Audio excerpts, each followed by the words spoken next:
नमस्कार मित्रों, motivational self study point में आप सभी का स्वागत है। जैसा कि आप सभी को अवगत है कि यूपी टेट प्राथमिक स्तर और जूनियर स्तर दोनों का पाठ्यक्रम जारी कर दिया गया है आज, और इसकी परीक्षा की तिथियां पहले से ही जुलाई में घोषित कर दी गई हैं। इसकी परीक्षा 2, 3, 4 जुलाई को होनी है।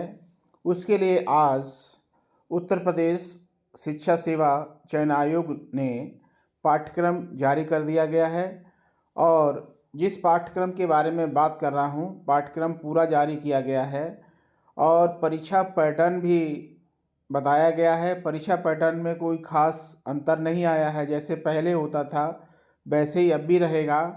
लेकिन जो बाल विकास एवं शिक्षण विधियाँ वाला टॉपिक है हमारा, इससे 30 प्रश्न पूछे जाते हैं, और वो 30 प्रश्न प्राथमिक स्तर में भी पूछे जाते हैं और जूनियर स्तर में पूछे जाते हैं। दोनों के लिए ही ये टॉपिक बहुत ही महत्वपूर्ण है। 30 प्रश्न की तैयारी हम अपने चैनल पे कराएंगे। बिल्कुल निःशुल्क तैयारी होगी, कोई भी किसी से पैसा नहीं लिया जाएगा। और मैं आशा ही नहीं, पूर्ण उम्मीद के साथ कहता हूँ कि इस चैनल से आपको अवश्य ही 30 में 28-27 प्रश्न आप करने में सक्षम होंगे, यदि हमारे इस चैनल से आपने तैयारी की तो।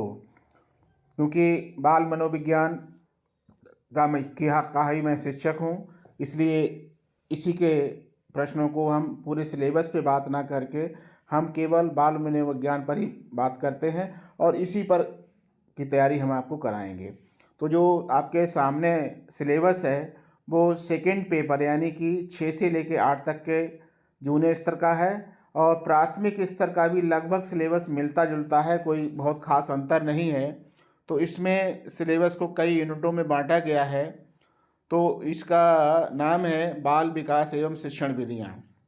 लिखा है विषय वस्तु, बाल विकास का अर्थ, आवश्यकता, क्षेत्र और बाल विकास की अवस्थाएं, शारीरिक विकास, मानसिक विकास, संवेगात्मक विकास, भाषा विकास, अभिव्यक्ति क्षमता का विकास, सृजनात्मकता एवं सृजनात्मक क्षमता का विकास।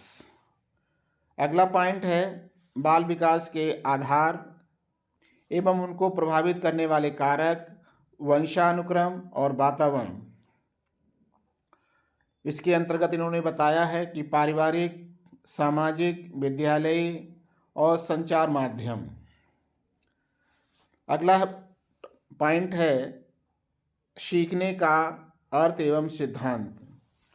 तो सीखने को मनोविज्ञान में अधिगम कहते हैं। तो अधिगम का अर्थ, प्रभावित करने वाले कारक, अधिगम की प्रभावशाली विधियाँ, अधिगम के नियम, थॉर्नडाइक ने सीखने के मुख्य और गौड़ नियम एवं उनका महत्व, अधिगम के प्रमुख सिद्धांत तथा कक्षा शिक्षण में उनकी व्यवहारिक उपयोगिता क्या है, और थॉर्नडाइक का प्रयास एवं त्रुटि सिद्धांत, पावलोव का संबंधन क्रिया सिद्धांत, स्किनर का क्रिया प्रसूत अनुबंधन सिद्धांत, कोहलर का सूच सिद्धांत या अंतर्दृष्टि सिद्धांत, या और प्याजे का यानी जीन प्याजे का सिद्धांत, वाइगोत्स्की का सिद्धांत, सीखने के वक्र, अर्थ, प्रकार, सीखने के पाठ्यक्रम का अर्थ, कारण और निराकरण।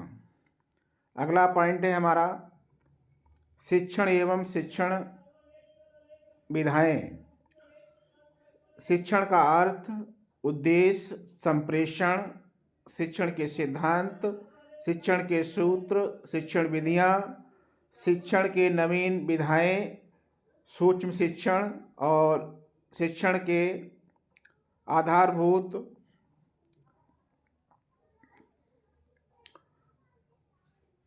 कौशल। अगला पॉइंट है समावेशी शिक्षा, निर्देशन एवं परामर्श।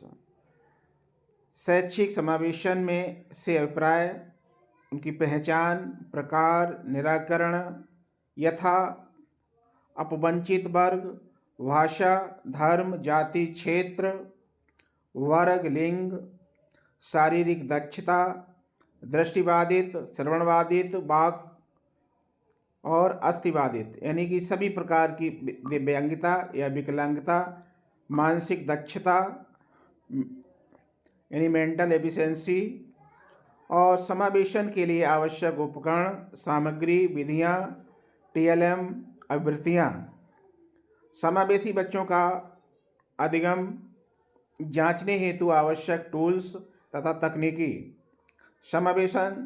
समावेशित बच्चों के लिए विशेष शिक्षण विधियाँ यथा ब्रेन लिपि, समावेशी बच्चों हेतु निर्देशन एवं परामर्श, अर्थ, उद्देश्य, प्रकार, विधियाँ, आवश्यकता, क्षेत्र, परामर्श में सहयोग देने वाले विभाग, संस्थाएं, मनोविज्ञान शाला उत्तर प्रदेश प्रयागराज, मंडलीय मनोविज्ञान केंद्र मंडल स्तर पर, जिला चिकित्सालय, जिला शिक्षण एवं प्रशिक्षण संस्थान अर्थात डाइट और पर्यवेक्षण तथा निरीक्षण तंत्र, समुदाय, विद्यालय के सहयोगी समितियां और सरकारी और गैर सरकारी संगठन, बाल मनोविज्ञान में निर्देशन में परामर्श का महत्व और अध्ययन और अध्यापन के अंतर्गत बालक किस प्रकार सोचते हैं और सीखते हैं,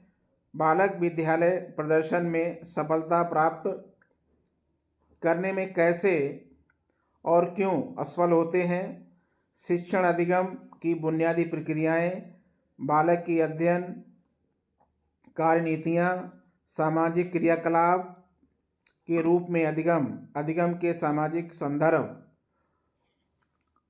सामाजिक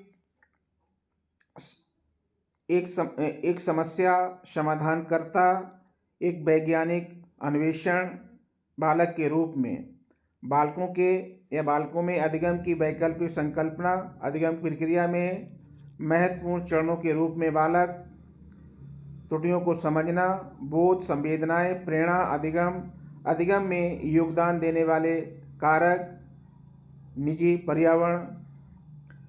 तो ये जो है पाठ्यक्रम है वो उच्च प्राथमिक लेवल यानी अपर प्राइमरी लेवल टेट के लिए, टीचिंग एलिजिबिलिटी टेस्ट, शिक्षक पात्रता परीक्षा के लिए ये पाठ्यक्रम दिया गया है। पाठ्यक्रम दोनों ही आ गए हैं, प्राइमरी का भी आ गया, अपर प्राइमरी का भी आ गया है। मैं केवल बाल मनोविज्ञान और शिक्षण विधियों की बात करता हूँ। इस टॉपिक की तैयारी के लिए 30 में से 25 से 30 के बीच में नंबर पाने के लिए हमारे यूट्यूब चैनल को सब्सक्राइब करें, लाइक करें, कमेंट करें। इससे संबंधित जो भी जानकारी होगी आपको दी जाएगी। धन्यवाद।